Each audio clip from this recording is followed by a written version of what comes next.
We know that.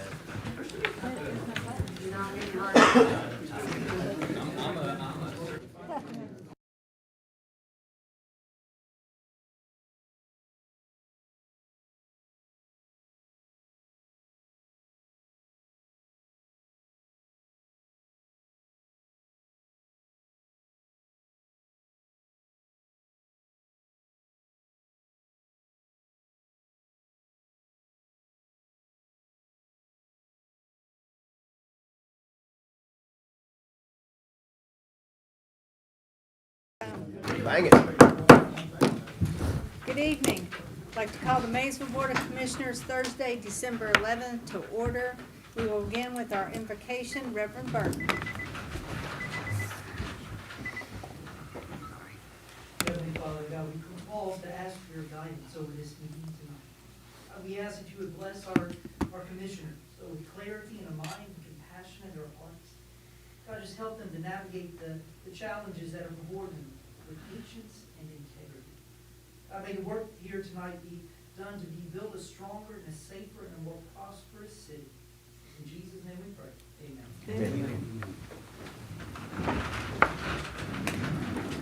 Thank you, Reverend Burton. Roll call, please. Commissioner Boone, Yes, ma'am. Commissioner Brammer, Yes, ma'am. Commissioner Cartwell, Yes, ma'am. Commissioner McKay, Here. Mayor Cotterill, Yes, ma'am. City Manager Wallingford. Here. City Attorney Cottle. Here. Controller Wood. Project Coordinator Horde. Here. Public Works Director King. Major Conley. Here. Fire Chief Carpenter. Here. Utility Manager Spence. Here. Zoning Administrator Larger. Here. Building Inspector Fawcett. Codes Officer Brooks. The last two are here. Thank you. Minutes and reports. I'll make that motion. Second. Roll call, please. Commissioner Boone, Yes, ma'am. Commissioner Brammer, Yes, ma'am. Commissioner Cartwell, Yes, ma'am. Commissioner McKay. Yes. Mayor Cotterill. Yes, ma'am. Public announcements. Go ahead. Yes, Chief, go ahead, sir. On December 17th at 1 PM at Station 2, we will be having the blessing for the Safe Haven baby boxes, and it will officially be open What time, Chief? at 1 PM. So that's a big deal for our community, and we are excited about it. So we invite the commissioners, mayor, the public to come join us for that celebration, so at 1 PM. What was the date? 17th. Yeah, right? December 17th. Great. Thank That's you. wonderful. Okay, public comment. Steve? Yeah, if you don't mind. Steve, come up this way if you don't care, just so we can get you on the mic. Okay. And just state your name if you don't care. I'll be glad. Okay. My name is Steve Chandler, and I'm speaking for myself and my wife Kelly. City Commissioners, Mayor, thank you for the opportunity to make this public comment. Kelly and I wish to comment on historic Limestone Creek, specifically the restoration and public green space project. Thank you for putting forward and passing the city's Limestone Creek revitalization ordinance in your recent session. This will be very important in our cities and in our counties, restoration and beautification adventure. Making our Mayesvillian and Mason County voices heard as a single unified voice remains to be very important to any restoration progress or success. I welcome any input or ideas to complement the current grassroots efforts to contact Senators Paul McConnell and Representative Massey in one unified Mayesvillian and Mason County voice. If you have questions, please feel free to contact me or request the Limestone Creek restoration and public green space informational flyer. I can make that available. Thank you, and Merry Christmas. Thank you, Steve. Thank you. Thank you, Kelly, Steve. thank you. Thank you.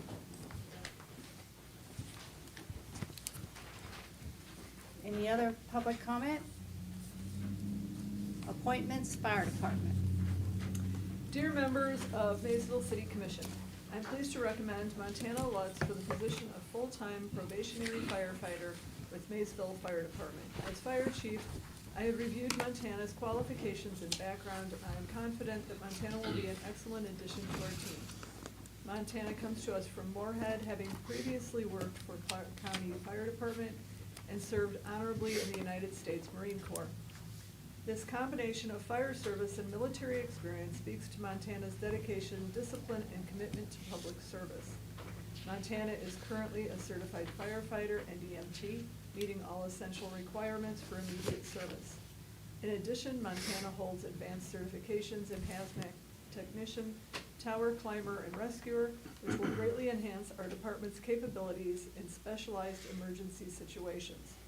Montana's professionalism, training, and strong work ethic will be a tremendous asset to the Maysville Fire Department and the community we serve. I respectfully urge the commission to approve the hiring of Montana Lutz as a full-time probationary firefighter.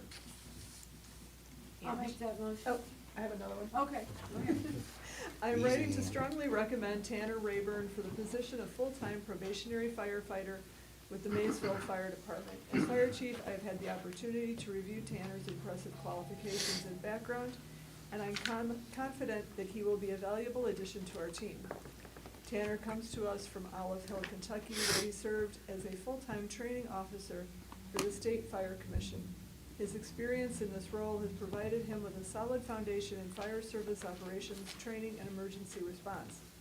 He is already a certified firefighter and EMT, ensuring he meets the essential requirements for immediate service. In addition, Tanner holds advanced certifications in rope rescue, fire instruction, trench rescue, and swift water rescue. These specialized skills will greatly enhance our department's capabilities and readiness for a wide range of emergency situations. Tanner's dedication to professional development and his commitment to public safety are evident in his career achievements. I am confident that his expertise, work ethic, and positive attitude will make him an asset to the Maysville Fire Department and the community we serve. I respectfully urge the commission to approve the hiring of Tanner Rayburn as full-time probationary firefighter. There you go, Ann. Okay, now I'll do it. When everybody gets excited. Second, second by Vic. Roll call, please. Commissioner Boone? Yes, ma'am. Commissioner Brammer? Yes, ma'am. Commissioner Cartwell? Yes, ma'am. Commissioner McKay? Yes. Mayor Cottrell? Yes, ma'am. Mayor, I believe you have one. Tanner, if you want to stand up and introduce yourself, and you can say some words if you'd like. Thank you for being here. Welcome Thank you, aboard. Tanner.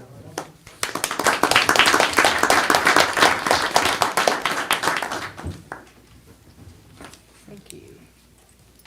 Appointments and reappointments. On the Main Street Board, Lana Bach, Leah Frederick, Chris Marek, Susie Wallingford, and Jenna Hendrickson are reappointments. Their terms to expire 12/31/27.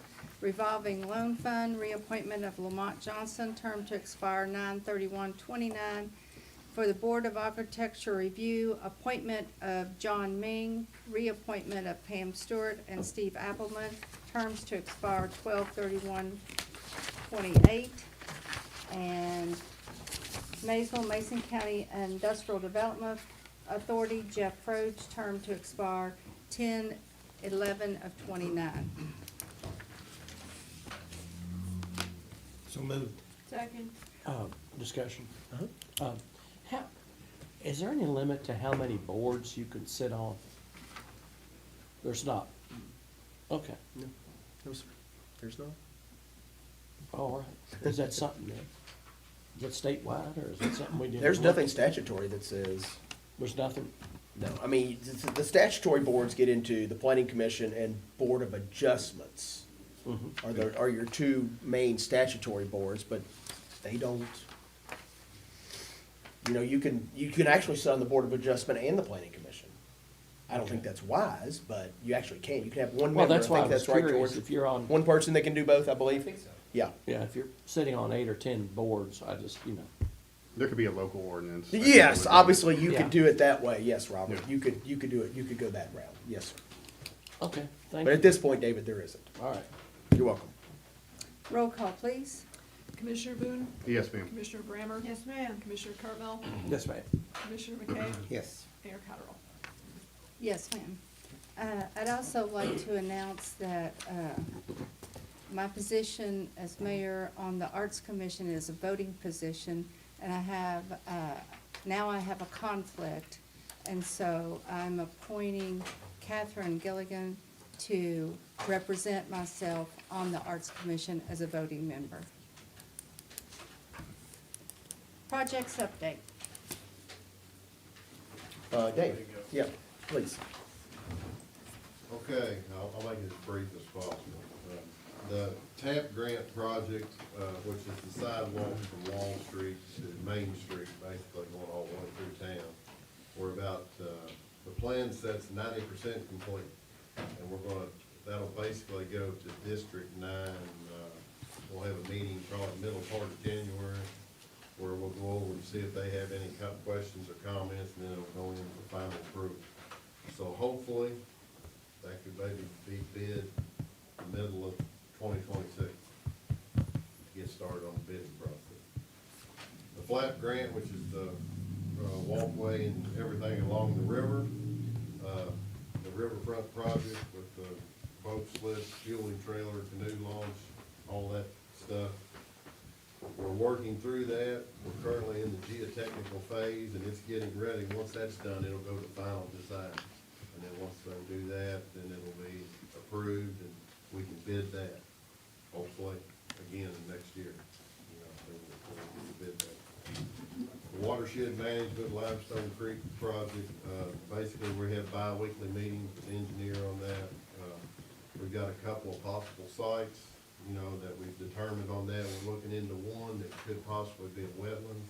If that's the case, we may have to move to a different site for some of that work that we're working on. Maysville water line, I was just in contact with the engineer today, going over some things with that, but it's moving right along. The preliminary engineering report's done. We're basically, that project is close to halfway funded. Looking at some more possible funding for that, so. And speaking on that, if you all recall, we put in a request for a match from the grant program with the Economic Development Cabinet. Talked to Cindy Rigg this morning, and she told me that's in the December batch, so we should hear something in the next couple of weeks on that match. Yeah, and the engineering, hopefully we can get done late winter, early spring, get that sent off, approved. Depends on how long that takes, you know, before we can start bidding and construction.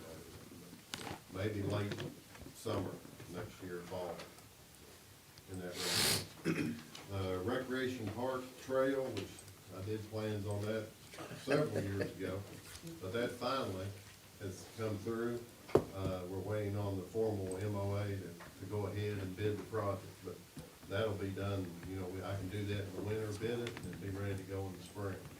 So that's the rest of that little interior walking trail, basically. Limestone Creek Pump Station, the motor's been redone for another pump, and we're waiting on the pump to be rebuilt as well. There'll be another new one going in, so that way we'll have 3 new pumps over there basically now. So that's good news too. That'll happen next summer during the dry weather. But you're gonna have 4 total? We'll have 4 total Okay. eventually, but we're waiting. I did the bid for the piping going to the river, but it was coming in Extremely high. extremely high. So that'll be something we'll talk about the next budget. Yeah. Okay. We've had some discussion about the old Washington and sidewalks. We were trying to work with Columbia Gas on that project because they've got some things that was going on, but that was gonna happen 2 years ago, and they pushed it. Now we know it's gonna happen in 2027. So we're looking to work with them, and they wanna partner with us to help work with that out there. And Dave, you feel like there's a very good opportunity to keep our historic sidewalks, yes, yet also make them ADA compatible? Yes, and that's the plan, is probably keep them like they are, but they'll be, you know, smoother, more, you know, be able to, they may not, we'll try to keep them the same width, but they vary so much You know, some of them are real wide, some of them aren't, but we will have to look at that. That may be something. And if we were just to do that ourselves, what's the estimate that you've, Well, generally, that cost is about $40 a square foot. So you're looking at probably 250,000, something like that.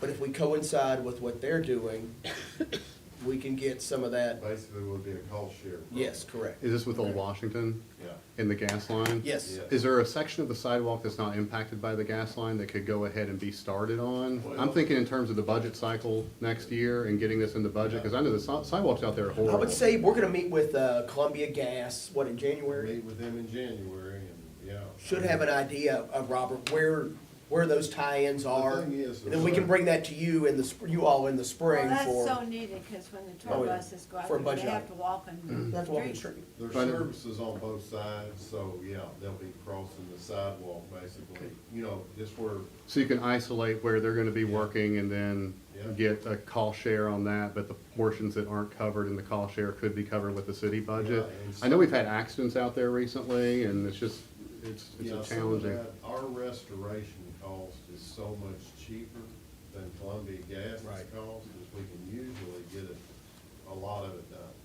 And that, they're happy with that, A lot of it done. and that's why we partnered with them. Well, Dave, some of those sidewalks are parquet, old brick.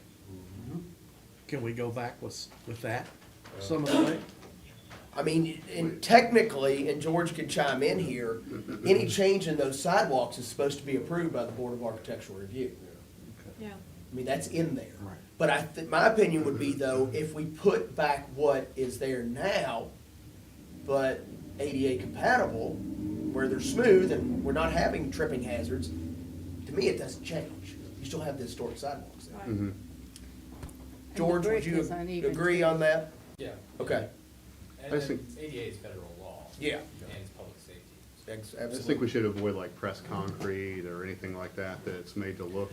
We've got a historic. contractor who, Yeah. I think you guys have seen a very nice wall he's done. Oh, yeah, on- it's an excellent wall. And he's fantastic Yeah. at what he Yeah. does, so Yeah. I feel very, very good about it, about the Yeah. project. Really. Yes. Of course, the concrete cost is cheaper, but again, that's something, I'm sure that's not, we're not looking to do it that way. We're looking to try to replace it. The Public Works two, the middle section, the two middle sections of that roof is done. We've had our inspection on it, we got our 15-year warranty and our 3-year warranty on the labor, so Tony, the EOC out there is. You good? Pretty good shape. Yeah. We've awarded the paving contract next year. It'll be done between the time he can get out there in spring of 2026 to July the 1st. And that was, went to Brown County Construction. So that's about all I have. If anybody doesn't have any questions. Thanks, Dave. Thanks, Thank you, David. Appreciate it. Now, Mr. Tyler McHugh has a report for us on Spectrum. Get out of here. Go watch your kids. Yes, thank you, Commissioners. The Charter Spectrum project continues on schedule from my last report. All permits have been submitted to the power companies. We are now moving towards the production side of our project.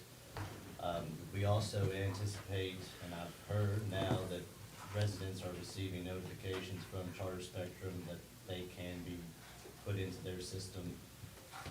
We're still shooting for June of this year to have the major key-ins put in, but the project continues. I will have a map and full summary of the project for you all tomorrow. I'll be speaking with their leadership in the morning. They're gonna give me the printouts I can provide to you. They unfortunately didn't have those for tonight, but those will be available tomorrow. Unfortunately, I have to leave now to go to another. Yeah. I'm gonna try to get there. Yeah, I'm Thank gonna you. try. Tyler, can you find out tomorrow if they're part of the service area for the airport? They asked me that last night. I will do. Thank you. Thank you all. Discussion, vicious dog ordinance. I believe I gave everybody a copy of the ordinance that the fiscal court passed. And Robert, Kelly, you guys feel free to chime in here. You know, the initial discussion we had a really good group discussion a few months ago. And I know you were kind of working with John and, what's the guy's name from, what was the gentleman's name from the state? I don't recall. Don't recall? Okay, well, anyway, you all were gonna work with him. I'm gonna throw an idea out here. I know the goal was kind of to be proactive versus reactive, which is what a lot of these ordinances are. And Rebecca, don't shoot me when I say this. Okay. I know nobody likes breed-specific ordinances. But when I say breed-specific, what if we were to look at certain breeds that have a tendency to be vicious and not necessarily ban them from the community, but require those dogs to be registered, to be microchipped, to have $100,000 worth of liability insurance, have all their vaccinations. I know it may not be a popular idea, but at least it's a little bit proactive in hopefully preventing something from happening. Not a total ban, but maybe go that route. I mean, how do you guys think? Any thoughts on that? I think any dog can bite you. Oh, no, I agree 100%. I think you're I agree 100%. It's how you treat the animal. Yeah. I do believe Yeah. that. I think it's worth public comment. I think You know, we I think it's can worth Look at it. putting for public comment to see. The ordinance that the county Yeah, go ahead. has, I've reviewed it. I think that it's very extensive. I think ordinance should be easily understood by the community and therefore enforceable. And there's a lot of stuff in there There's that's not 11 applicable to pages us. here. Yeah, it's too that much. include shelter, adoption fees, Right. removal of dog excrement. Which we already have. Yeah, I think those are individual ordinances, and this is too lengthy. And I think the real message of vicious dog regulation gets diluted. I'm just speaking for the city. Sure. That's my opinion. But I would like to see something that is more specific and proactive, and I think we have time. There's no need to, Sure. you know, just put an ordinance in that's not do it enforceable, right. that doesn't have the process in place or the infrastructure in place. And I think it's worth public comment Sure. on, you know, what the idea is. Yeah, absolutely. Yeah. Rebecca, please, I want to hear what your thoughts are. First, I was thinking, didn't we have that, where if you had a dog that was a vicious breed, it had to be registered, you had to prove that you had insurance?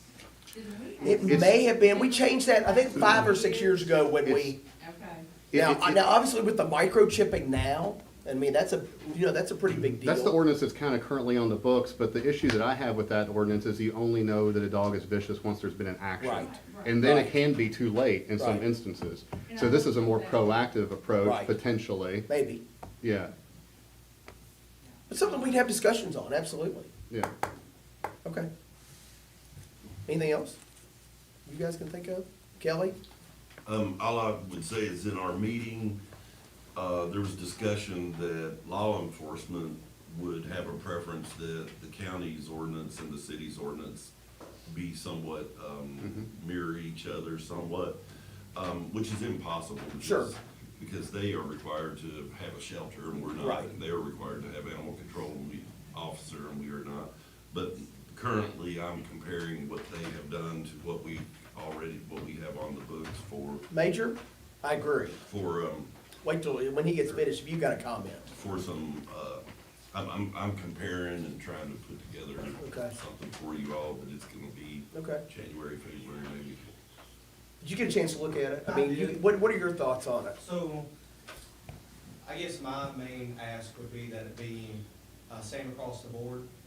So I don't want our officers making the judgment call necessarily whether to quarantine the animal or not to quarantine. I think a lot of things come into question at that point. And so if the answer is, if the dog's bit another dog or another human being, then we need to quarantine the dog. And I want that to be, you know, at the shelter or at home or just a direction. You know, a lot of things come into question there, and I don't like that. The other thing, as far as malnourishment of the animal, I'd like somebody making an opinion on that that's more qualified than what I am. We had an issue where there was a dog that was pregnant, had babies, and just a lot of issues surrounding that animal, and we don't need to be making those decisions. No, and I think the county would, I think their ordinance would cover anything to do with that. I think we're specifically looking at vicious, That's right. yeah, vicious Right. animals, yeah. Yeah, that's right. But But you're this- talking it's a valid about point. what your officers come in contact with. I think if that's the case, Chris, you would contact animal control or, because that's technically, that's what they're prescribed to do by the statute. Yeah, and we've been, there's been a lot of change over the last few years as far as dogs. True. And I think as the animal control office is maybe, you know, a continuing person, the personnel stays the same, maybe that'll get better as far as what are their responsibilities, what are our responsibilities, because they've certainly bled over the last few years. We would prefer there be an animal control officer and them to be proactive, and doing what they should be doing, so we're all in favor of that, certainly. If, if there's a draft ordinance ready in January or February, would you be open to having a staff meeting around it to gather feedback and then we can, possible, and make edits and?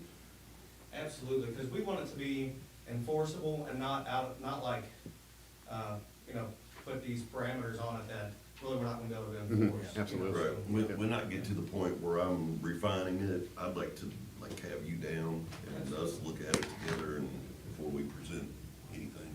We'll be there and we appreciate you all looking into it, certainly. Sounds good. Thank you. Thank you all. Discussion, holiday cleanup. We are targeting January 5th through January 16th for holiday cleanup, to have dumpsters set out, appliances to be able to be taken to Public Works or Forest Avenue Police Station. The 5th. 5th through the 16th, Vic, yeah. And recycle pickup, is that gonna just stay on the regular schedule through the Yes, it would holidays? be the 2nd and 4th Wednesdays of the month. All right. Discussion, resolution, Skippers River Cafe lease. This will strictly be a discussion tonight, and we do have plenty of time. Kelly and I met, last week? And we both have a mutual friend, which is probably a friend of a lot of you all, who used to work at Crounce. So we called him up and we asked him, what person or titled person would inspect a vessel or boat like this? And he said a marine surveyor. So, because I know nothing about it, I don't think Kelly knows a lot about it. So I passed that information along to Dennis and Gary, and so I think, Dennis, you've got a handout there, and feel free to tell them what you've come across, some of the conversations we had. Thank you very much. My name is Dennis Carr, and I'm here on behalf of Skippers River Cafe. This question came up as I was reviewing the contract, the lease agreement. And the main question is, will the barges continue to float? And, you know, we had one of our engineers, ship's engineers, write a letter, he delivered that to the commissioners. And upon the request for a survey, we went back to the community, and I spoke to Sean Summers of Summers Boat Works. I printed this out for everybody to have a list. You have the phone numbers if you want to call them independently as well. I called McGee's, who referred me to a gentleman named Sean, who then referred me to Don Bloom, who turns out to be the only certified, NAMS or SAMS certified surveyor in the region. And he is available by phone right now if you want to call him. I also spoke to marine surveyors and spoke to Ed Opp, who has another 30 years of experience. He is neither SAMS nor NAMS certified. And then I spoke to I called Crounce, and I spoke to Garrett Honecker, who referred me to Tim Plant, who's out at Gallipolis, Amherst, Madison, out at in the Ironton area. He is not NANS or SAN certified either. Nope. And then I also called Neptune Marine and spoke to their receptionist, who is well versed in the whole survey issue. The overwhelming opinion, I sent each one of them a set of pictures of the barges and the letter that Matthew Neubauer wrote. And without exception, each one of those gentlemen that I spoke to indicated that a full-blown marine survey is gonna be expensive. It's gonna be 40 pages long, and all it's going to do is give an opinion of the existing conditions. It's not gonna give you the assurance that you want, that I believe you're looking for, as to whether or not this will continue to float.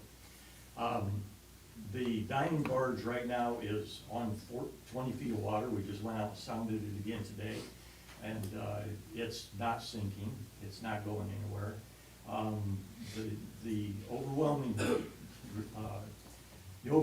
opinion of all of the surveyors that I spoke to, 7 of them are not certified, 1 is certified, is that all you're going to get is an expensive letter that says basically the same thing as the letter that you have. I don't know if that answers your concerns or not, but I'd be willing to take your question. Oh, Gary has some deck. So, the only thing I heard in the conversation here was a marine survey on a boat and a vessel were needed. Basically taking a pontoon boat and converting it into a dock. That's exactly what's happened. Some conversations we've had around it, I believe you talked to Garrett Honecker, they don't on a regular basis have their barges with a marine survey. It's only done after a collision or major damage. Their barges are not that run up and down this river running with a marine survey. We don't run up and down the river, we don't run into the ocean. And what they're looking for is this is an ocean-going vessel. Don't care if it's a river, but is it ocean-going or not? We're permanently moored dock. So asking folks to do this is asking to go look at a pontoon boat that you have in your, front of your property as a dock. Now Matt works for BB Riverboats. He's a liaison between the Coast Guard and between marine surveyors for the actual work boats that they have, and also the barges that they put people, the boats they put people on to transport them up and down the river. He looks at the boats, when they wanna buy a new one, he's the inspector for them. That's what Matt does. He's an engineer out there. If anything gets dry docked, he's looking at it ahead of time before a marine surveyor comes out or a Coast Guard person and says, he tries to fix all that stuff so they come out, the Coast Guard don't come back out, or the surveyor don't have to come back out. That's what his job is. And that was the one letter we could find from somebody with boats that have people on them consistently. His boats are running up and down the river, ours are moored, and he does not believe that these boats are going anywhere in a long time. And a good example I'll give, and I'm gonna make a correction on this, Ripley Riverboat, or Ripley. Their boat's been around since 1954, that's 74 years old. It's foam filled, not floating concrete with beads and foam. Where there's a mistake on his, and I pointed out to Dennis, ours were foam filled in around 1999, is when ours were foam filled with concrete, with floating beads and concrete. So the concrete will float because of the beads in it, and you get the additional assurance of the additional foam flotation as a closed cell that is in it. So, like he was saying, you're asking for a surveyor, but it's like taking a pontoon boat, converting it to it, and then asking a guy to come out and say, can I use this as a pontoon boat? There's not a good answer for it. But all I can tell you is Ripley's been there since 1954. So I did have Sean Summers come out the other day. We walked around the facility extensively. Didn't get in the water, but we were all over the barges. And he said his only concern was the amount of mooring that we have. And I talked to Matt about that, so. What are your questions? I found another mooring cable that we're gonna be able to get. Yeah, we'll get some more mooring on that. Questions, concerns? One thought that I had after our last discussion on this, and I mentioned this to Kelly afterwards, after the meeting, is I suppose it would be possible to have a certain amount of money each month put into escrow per the lease. Therefore, if something did happen, that cost would be offset to the city, because it would be your money, but it would be held in case it's actually better than insurance, because you wouldn't have a deductible, and I know insurance is kind of out of the question anyway, which brings us to this very point. So, I don't know, Kelly, I don't know if that's something that you've been able to kind of think through. Yeah, I thought about it. I can include it in the lease. It's just an idea. Yeah, It's a security. It's an idea, but I mean, you know, if we, I don't know how much you could tolerate a month. You know, if we make it $100 a month and that thing sinks, then we got $1,200 to work with, you know? So. Right. And, if we make it $1,000 a month, $12,000 isn't gonna. Well, it could build year over No, year I after hear year. you. I hear you. Yeah. I'm not trying to. Sure. But, just that, you know, that's the concern that I have on that is, Would it make a difference? yeah, and how long would it take for us to build up such a pool? Well, the skippers is only open 6 months out of the year. Sure. And mainly on weekends. It's Mhm. very much part-time venture. David, Board, he had mentioned before too, even on measurements, how deep is the bar barge sitting? The bar barge is on the shore side is 12 feet, Yep. and on the river side is 20 feet. So if that boat was to go down, if that boat was to go down from, I can't even think of how, it would still be sitting on land. We could still basically open, you'd be walking on it funny, but it would still be there and be there. It's not deep enough to sink like people think it would. You would have to pull it out with like a tow truck, for example, Right. in which case $1,200 And would be believe it or not, helpful. He actually has a truck that could probably pull it out. Yeah, He has an old record from the US military for hauling tanks and everything else. okay. But there might be damage in pulling it out to the sidewalk and to the landscape, and that would have to be repaired.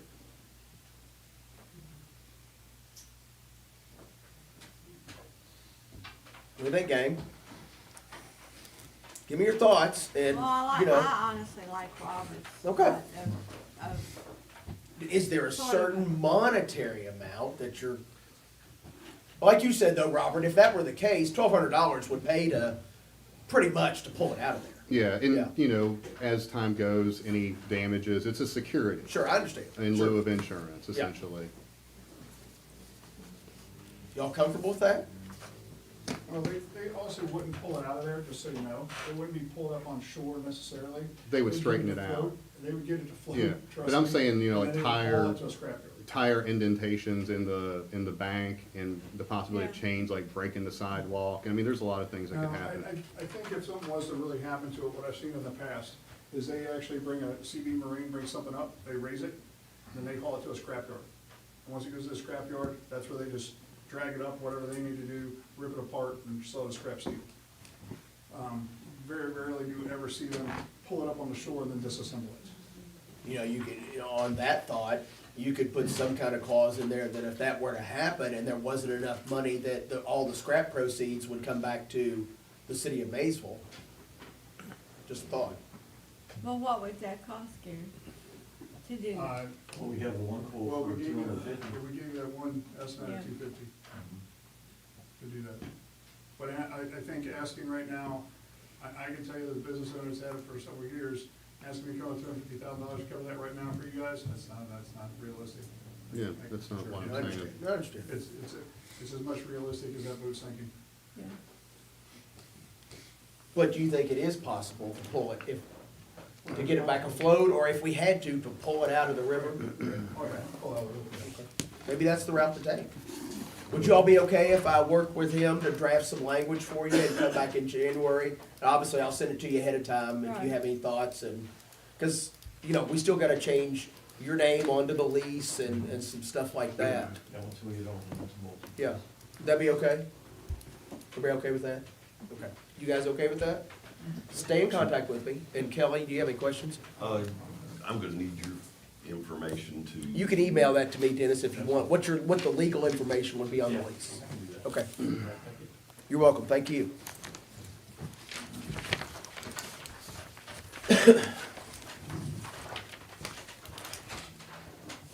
Motion to declare emergency regarding water treatment plant. Darren, Kevin, you guys kind of want to explain what's going on. I tried the best I could, but you probably do it much better than I can. Well, what we have, I think we've heard here in the past, I've told you we have 2 intakes. And one of them has some damage to it. We didn't find it out basically until we started to take and put the screens back on after the deep well project. So what they did, they went down there and they grabbed a hold of the pipe and it's loose and it's going back into the bank where there's concrete where it's holding it up basically off the bottom of the river. And to get down there to that, we got with Allied and they basically they gave us a price, for 5 days was $55,000 to go down and inspect it. If it would take 5 days. Right, to I don't inspect think it. it would take that long, but me and Jeff went and got some other price, the Hardin's in on that too, but, they were like a couple $1,000s cheaper, but the thing was, they haven't seen it. If you put a new crew down in there, they're down there looking, wanting to know where it's at. This crew here knows where it's at. They know exactly where to go, and they know more about the information, and I don't think it would take as long. I don't think it would take 5 days. And the reason we're here is obviously if it did take 5 days, 55,000 is over the procurement threshold. Yeah. And we'd have to bid it. So that's why the statute allows for emergency situations. You as the executive authority to approve it, I give a letter to her to file, and they're able to go on and have it scheduled and have this done. But again, this is just an inspection. This is not the repair, no. This is not the repair. Explain what the emergency is. Well, the emergency is that if something were to happen with the one intake we got right now, a log or a rock or a piece of concrete, whatever's in that river knocks down the other one, we're screwed for at least 4 hours. And what you gotta haul, you gotta bring pumps in to pump water into the, And then put the pipe over top the flood wall and Right. over into the basin. that's the emergency. So in other words, we don't have any water, right? If that's an if emer- that other that's gets what- knocked that's an out, we're emergency. done. Well, you have the tanks. Well, that's not gonna last very Yeah. long. Yeah. So many hours. So what do you need, Matt? Just a motion. So, Go ahead, I don't yeah. have that. I prepared, a suggested language for somebody to either read or I'll read it. Y'all can say so moved. Motion to declare emergency regarding water treatment plant. Pursuant to KRS 424-260 subsection 4, a motion is made, to certify that an emergency exists with regard to repair and/or maintenance of the city of Maysville's water intake system from the Ohio River. Therefore, the city is invoking KRS 424-260 sub 4 to procure services to avert the emergency. So moved. Second. Yeah, just a discussion point. I read this like a proactive motion because it's averting an emergency. It's not stating that there's an emergency yet, because I've had several questions be. on that this Yeah. week. It's not an emergency yet, but it very well could be. So this is being proactive to avert an emergency. Real quick, it could be an emergency. That's right, yeah. Roll call, please. Commissioner Boone, Yes, ma'am. Commissioner Brammer, Yes. Commissioner Cartmel. Yes, ma'am. Commissioner McKay, Yes. Mayor Cottrell. Yes, ma'am. Thank you all. Thank you. Resolution authorizing environmental assessment 25-64. Resolution authorizing Phase 1 environmental assessment with the Kentucky Energy and Environmental Cabinet for Train Depot. Be it resolved by the City of Maysville, Kentucky, that the mayor is hereby authorized and directed to execute a Phase 1 environmental assessment with the Kentucky Energy and Environmental Cabinet, and any and all other documents necessary to complete said application for the Train Depot property. So moved. Second. Roll call, please. Commissioner Boone, Yes, ma'am. Commissioner Brammer, Yes. Commissioner Cartmel, Yes, ma'am. Commissioner McKay, Yes. Mayor Cottrell. Yes, ma'am.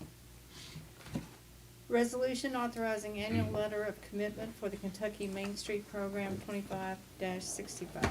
Resolution authorizing annual letter of commitment for the Kentucky Main Street Program. Whereas the City of Maysville, Kentucky realizes the importance of participating in the Kentucky Main Street Program, and whereas the city is required to execute an annual letter of commitment providing that it will employ a local Main Street director, maintain an organization focused on downtown revitalization, budget necessary funds, provide reports, attend training, maintain a historic preservation ethic, and maintain community support. Whereas Maysville Main Street has been nationally accredited by Main Street America for over 40 years, is the oldest Main Street program in the state, and the only one of 5 original Kentucky Main Street communities still in compliance and participating in the program. And now therefore be it resolved by the city of Maysville, Kentucky, that the mayor, chair of the Main Street Board, and Main Street Director are hereby authorized and directed to execute and deliver the annual letter of commitment required for certification by the Kentucky Main Street Program. So moved. Second. Roll call, please. Commissioner Boone? Yes, ma'am. Commissioner Brammer? Yes. Commissioner Cartmel? Yes, ma'am. Commissioner McKay? Yes. Mayor Condrell? Yes, ma'am. Resolution adopting and approving the Mason County Comprehensive Plan approved by Mason County Joint Planning Commission 25-66. A resolution adopting and approving Mason County Comprehensive Plan approved by the Mason County Joint Planning Commission. Whereas the Mason County Joint Planning Commission reviewed the Mason County Comprehensive Plan and held a public hearing to consider recommended changes thereto at its special meeting held September 3rd, 2025. Whereas that following such hearing, the Mason County Joint Planning Commission adopted findings of fact, conclusions of law, and recommendations by resolution recommending amendment and adoption of the Mason County Comprehensive Plan as required by KRS 100.183 and KRS 100.197. And whereas the city of Maysville has fully reviewed the Mason County Comprehensive Plan as prepared and submitted by the Mason County Joint Planning Commission, and enters this resolution in accordance with KRS 100.197 sub 2 to adopt such comprehensive plan. Now therefore be it resolved by the city of Maysville, Kentucky, that the Mason County Comprehensive Plan approved by the Maysville-Mason County Joint Planning Commission on October 1, 2025 is hereby adopted and approved, and that the full Mason County Comprehensive Plan attached hereto as Exhibit B is incorporated herein by reference as if set forth in full. So moved. Second. Roll call, please. Commissioner Boone? Yes, ma'am. Commissioner Brammer? Yes. Commissioner Cartmel? Yes, ma'am. Commissioner McKay? Yes. Mayor Condrell? Yes, ma'am. I would like to commend the Planning and Zoning Commission for nearly 2 years of hard work and dedication, countless night meetings to get public input, and the committee that also served in that, and George, for the time, effort that you put into creating the document. Now we just all need to work and carry it out. Indeed. Here, here. Good job, George. Thank you. Good job.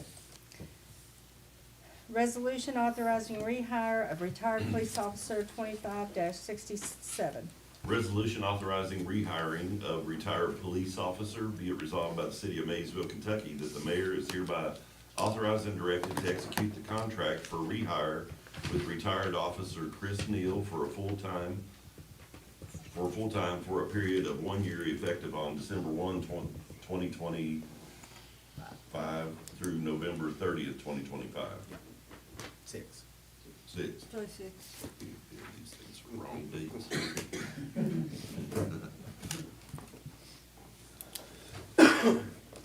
So moved. Sorry.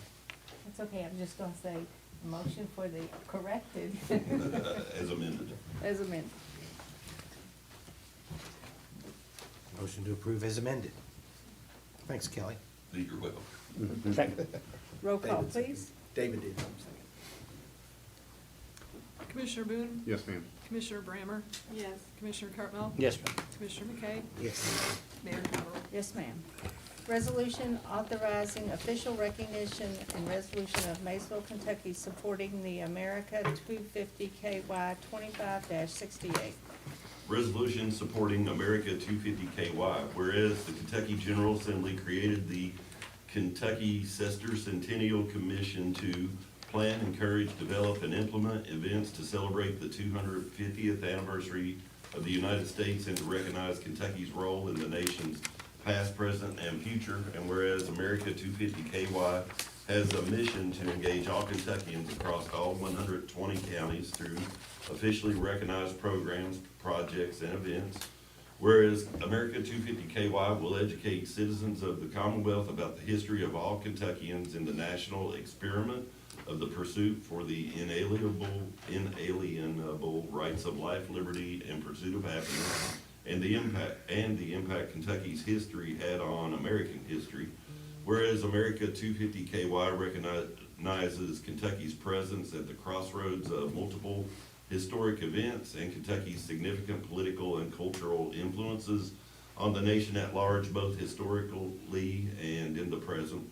Whereas America 250 KY understands the importance of exploring state and local history to better understand Kentuckians' roles and responsibilities within our communities today. Now therefore, be it resolved by the City of Maysville, Kentucky, that the mayor, chair of the Main Street Board, and Main Street director. This is wrong. No, read that bottom, last Okay. paragraph. No, okay, sorry about that. Now therefore be it resolved by the City of Maysville, Kentucky, that the City of Maysville hereby endorses America 250 KY and its mission to plan, encourage, develop, and implement events to celebrate the 250th anniversary of the United States and to recognize Kentucky's role in the nation's past, present, and future. So moved. Second. Roll call, please. Commissioner Boone? Yes, ma'am. Commissioner Brammer? Yes, ma'am. Commissioner Cartmel? Yes, ma'am. Commissioner McKay? Yes. Mayor Cottrell? Yes, ma'am. Ordinance adding Code of Ordinance, Chapter 242, Long-Term Public-Private Partnerships, second reading, 25-09. An ordinance amending Title 23 Business Regulations to add a regulation dealing with long-term public-private partnerships. Summary. This ordinance amends Title 23 Business Regulations to give the Board of Commissioners the ability to vote on whether or not to accept and/or enter into public-private partnerships, taking into consideration the cost and benefits associated with the project. So moved. Second. Discussion. So that's a brief version of the ordinance. Yes, sir. Because we're amending an ordinance that's already on the books, we do it by summary. Yes. Um, I just wanted to make note of that. Yes. Yes, thank you. There is more to the body, to Yes. the body. Right. Roll call, please. Commissioner Boone? Yes, ma'am. Commissioner Brammer? Yes. Commissioner Cartmel? Yes, ma'am. Commissioner McKay? Yes. Mayor Cottrell? Yes, ma'am. Did you have something else before we go into closed session? I don't think so. Closed session pursuant to KRS 61.8101F, discussion which might lead to the appointment of an individual employee. I'll make the motion. Second. Roll call, please. Commissioner Boone? Yes, ma'am. Commissioner Brammer? Yes. Commissioner Cartmel? Yes, ma'am. Commissioner McKay?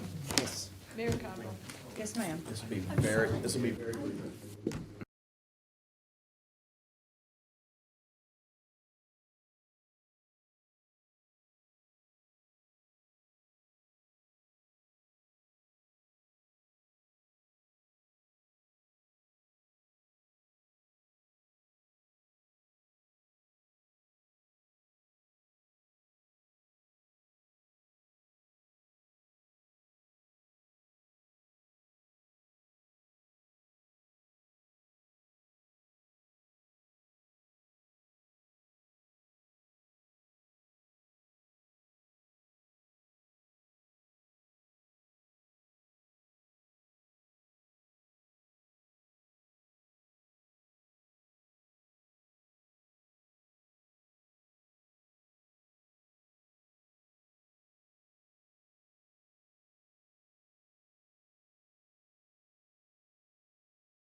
Need a motion? I'll make a motion. Okay, I made a Is there a motion. second to go back into? Okay. Roll call, please. Commissioner Boone? Yes, ma'am. Commissioner Brammer? Yes. Commissioner Cartmel? Yes, ma'am. Commissioner McKay? Yes. Mayor Cottrell? Yes, ma'am. Appointment Utility Department. To Matt Wallingford, city manager, from Darren Smith, utility manager. Subject person, Barbara, appointment as sewer collection laborer. The utility department currently has a vacancy for a wastewater collection field crew. The collection field crew performs essential functions such as fixing sewer lines, checking pump stations, manhole and line inspections, pump repairs, etc. Carson has maintained a good working career. Carson's education and experience will help him to exceed as a collection field crew operator, and he has met all hiring requirements for the city. I respectfully ask Carson Barber to be appointed to the position of wastewater collection laborer. I feel he will be an excellent addition to the wastewater collection crew and the utility department as a whole. Thank you. So moved. Second.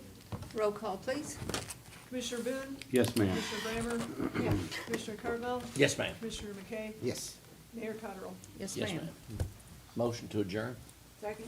Is there anything else coming before? No, ma'am, but I want to wish everybody a very Merry Christmas, a safe and happy holiday season. Keep your thoughts and prayers with public safety, utilities, and public works with the snow and cold. So, but everybody have a great holiday season. And Judge, thank you for all,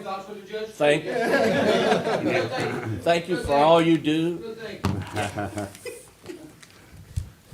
Roll call, please. Commissioner Boone? Yes, ma'am. Commissioner Brammer? Yes, ma'am. Commissioner Cartmel? Yes. Commissioner McKay? Yes.